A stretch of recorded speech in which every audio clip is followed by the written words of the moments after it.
नमस्कार, सी न्यूज भारत में आपका एक बार फिर से स्वागत है। वक्त हो चुका है न्यूज बुलेटिन का।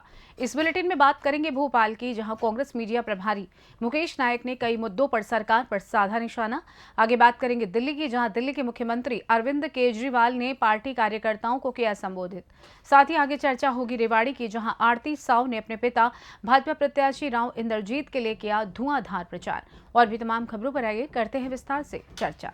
कांग्रेस मीडिया विभाग के प्रभारी मुकेश नायक ने एक बार फिर कई मुद्दों पर सरकार पर निशाना साधते हुए कहा है कि राज्य सरकार में रैबीज के इंजेक्शनों के नाम पर भ्रष्टाचार किया जा रहा है और मासूम बच्चों को आवारा और खूंखार कुत्ते अपना शिकार बना रहे हैं। वे रैबीज इंजेक्शन की खरीदी के नाम पर भ्रष्टाचार किया जा रहा है। मुकेश नायक का कहना है कि कांग्रेस के जो 2 विधायक इस्तीफा देकर भाजपा में शामिल हुए हैं, उन्हें अब विधानसभा अध्यक्ष से मिलकर विधायक पद से भी इस्तीफा देना चाहिए।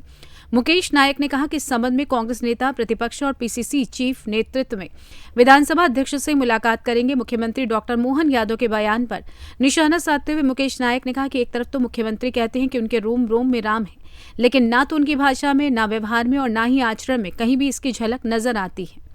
आइए जानते हैं इस विषय में मीडिया कांग्रेस विभाग अध्यक्ष मुकेश नायक ने आगे और क्या कुछ कहा। भोपाल से देखिए, सबसे पहले तो जो 2 विधायकों ने कांग्रेस पार्टी से इस्तीफा देकर सार्वजनिक रूप से भारतीय जनता पार्टी को ज्वाइन किया है, उन्हें विधानसभा अध्यक्ष को नैतिकता के आधार पर और दल बदल कानून के आधार पर उन्हें विधानसभा अध्यक्ष को इस्तीफा दे देना चाहिए। अगर वो इस्तीफा नहीं देते हैं तो प्रतिपक्ष के नेता और मध्य प्रदेश कांग्रेस कमेटी के अध्यक्ष पूरे प्रमाणों के साथ मध्य प्रदेश विधानसभा के अध्यक्ष जी के पास जाएंगे और उन्हें उनकी सदस्यता समाप्त करने के लिए अपना आवेदन देंगे। दूसरी बात, मध्य प्रदेश के चुनाव हो चुके हैं और खट्टे मीठे सारे अनुभव के साथ कांग्रेस पार्टी गुजरी है। जिन नौजवानों ने, नेताओं ने पूरी निष्ठा, शक्ति और क्षमताओं के साथ कांग्रेस पार्टी का काम किया है, उन्हें अच्छा स्थान मिलेगा, पार्टी में उनको सम्मान मिलेगा और जिसकी जो क्षमता होगी उसके अनुसार उनका एडजस्टमेंट भी होगा। दूसरी बात, इस चुनाव में जिन्होंने काम नहीं किया, जो घर बैठे रहे, जो शिथिल रहे, हमारी समीक्षा चल रही है। वो रिपोर्ट आने के बाद हम उस तरह का जो है सारे निर्णय लेंगे ताकि सही लोगों को सही स्थान पर रखा जा सके। सी न्यूज संवाददाता मनीष वर्मा की रिपोर्ट। दिल्ली के मुख्यमंत्री अरविंद केजरीवाल ने पार्टी कार्यकर्ताओं को संबोधित करते हुए कहा कि मुझे नहीं पता इनका मकसद क्या था। मैं जेल के जिस सेल में था वहां 2 सीसीटीवी कैमरे लगे हुए थे। 13 अफसरों के पास मेरे सीसीटीवी की फीड जाती थी। 24 घंटे मुझे मॉनिटर कर रहे थे। सीसीटीवी की एक फीड पीएमओ में भी जाती थी। उन्होंने पूरी तरह से तोड़ने की कोशिश की। ये क्या करना चाहते थे मुझे नहीं पता, इनका मकसद क्या था मुझे नहीं पता। मैं जिस सेल में रहता था, जिस जेल के सेल में था, उस सेल में 2 सीसीटीवी कैमरे लगे हुए थे। 2 कैमरे। 24 घंटे मैं कितने बजे उठा, कितने बजे बाथरूम करने गया, बाथरूम में कितनी देर रहा, फिर कितने बजे निकला, टॉयलेट में कितनी देर रहा, कपड़े बदले, फिर टीवी देखा नहीं देखा, खाना कितने बजे खाया, क्या खाया। 13 ऑफिसर, 13 अफसरों के कमरे में मेरे सीसीटीवी कैमरे की फीड जाती थी, उनके टीवी के ऊपर आता रहता था और 13 अफसर 24 घंटे मेरे को मॉनिटर कर रहे हैं। आप सोच के देखो, अगर आपको पता चले कि आपको कोई आदमी 24 घंटे मॉनिटर कर रहा है, आप कैसे जियोगे।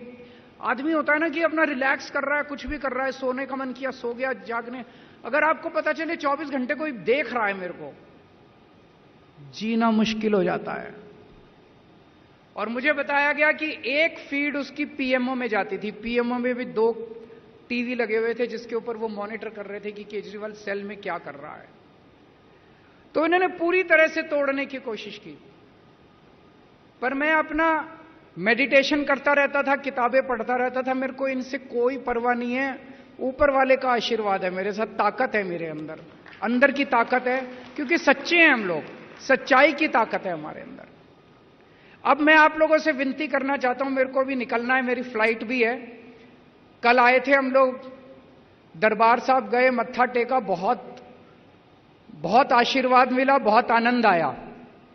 उसके बाद दुर्गाना मंदिर गए, अब राम तीर्थ जाएंगे, आशीर्वाद लेंगे। यही बड़े बड़े संतों का, भगवान का आशीर्वाद है जो हमारे साथ है, और तो हमने क्या कमाया है। नई दिल्ली से सी न्यूज संवाददाता दीपक सिंह की रिपोर्ट। खबर कैमूर जिले से, जहां चैनपुर विधानसभा उत्तरी का मामला है, जहां बीजेपी की जिला उपाध्यक्ष सीमा पांडे अपनी जीविका दीदियों के साथ सासाराम लोकसभा के भाजपा प्रत्याशी शिवेश राम को भारी बहुमत से विजय बनाने के उद्देश्य से युद्ध स्तर पर गांव-गांव जाकर महिला शक्ति को जगाने में लगी हुई हैं। इनका कहना है कि गरीबों का मसीहा के रूप में यशस्वी प्रधानमंत्री माननीय नरेंद्र मोदी जी देश हित में अपना जितना कार्य किए हैं वो कोई भी नहीं किया।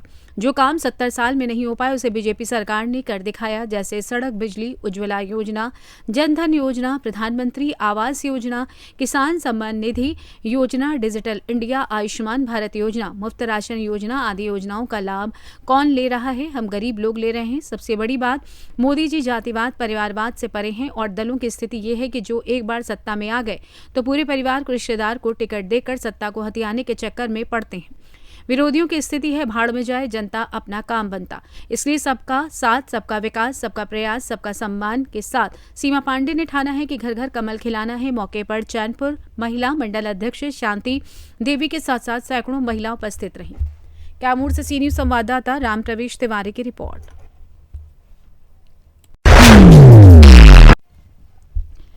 जैसे जैसे लोकसभा चुनाव की तारीख नजदीक आ रही है, वैसे वैसे बढ़ते तापमान के साथ हरियाणा के रेवाड़ी में भी चुनावी सरगर्मियां अपनी चरम सीमा की ओर बढ़ती नजर आने लगी हैं।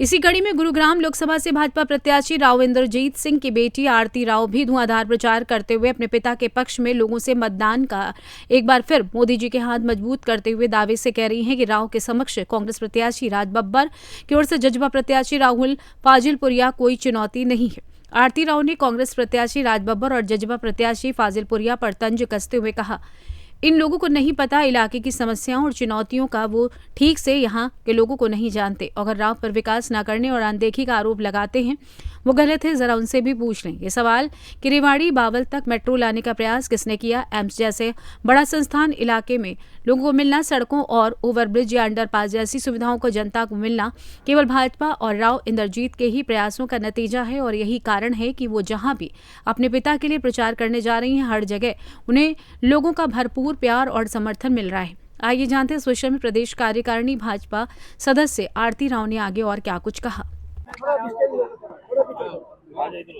बढ़ते तापमान के साथ साथ, नमस्कार पहले तो आपको नमस्कार। बढ़ते तापमान के साथ साथ चुनावी दौरे भी बढ़ रहे हैं, क्या कहेंगे?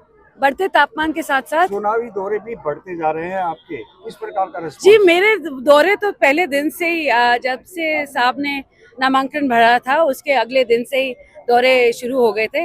बस इस बारी हमारा जो इलेक्शन का पीरियड है वो थोड़ा सा ज़्यादा लंबा है और गर्मी ज़्यादा है, मगर फिर भी लोग आ रहे हैं। इतना प्यार है लोगों के और महिलाओं में और जोश है। मैं बहुत खुश हूँ यहाँ पे आज आके और इतना प्यार मिल रहा है मुझे। राज बब्बर और फाजिलपुरिया कितनी चुनौती मानते हैं? मैं नहीं मानती जी, कोई मैं नहीं मानती। हाँ जी, क्या बोलूँ मैं? फाजिलपुरिया नहीं, जहाँ तक कांग्रेस पार्टी के उम्मीदवार हैं, कांग्रेस पार्टी के उम्मीदवार हरियाणा की चुनौतियों को नहीं पहचानते, नहीं जानते, क्षेत्र को भी नहीं जानते और लोग भी उनको नहीं जानते। और मेरा सोचना यही है कि जो कभी यहाँ पे आया नहीं, लोगों के बीच रहा नहीं, उन्हें ज़्यादा लोगों के बारे में पता भी नहीं है और लोग भी उन पे ज़्यादा विश्वास करते नहीं। तो आरोप प्रतिरोध का भी दौर जारी है, लगातार आरोप भी लगा रहा है विपक्ष। क्या आरोप लगा रहा है जी?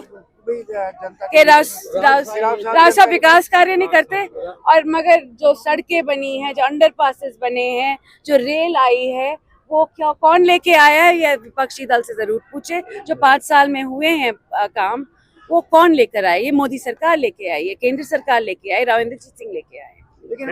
हाँ, थैंक यू। रेवाड़ी से सी न्यूज संवाददाता चैन सिंह की रिपोर्ट। फिलहाल न्यूज बुलेटिन में बस इतना ही। देश दुनिया की तमाम खबरों की जानकारी के लिए आप बने रहिए सी न्यूज भारत के साथ। हर खबर आपके साथ, आपके हाथ।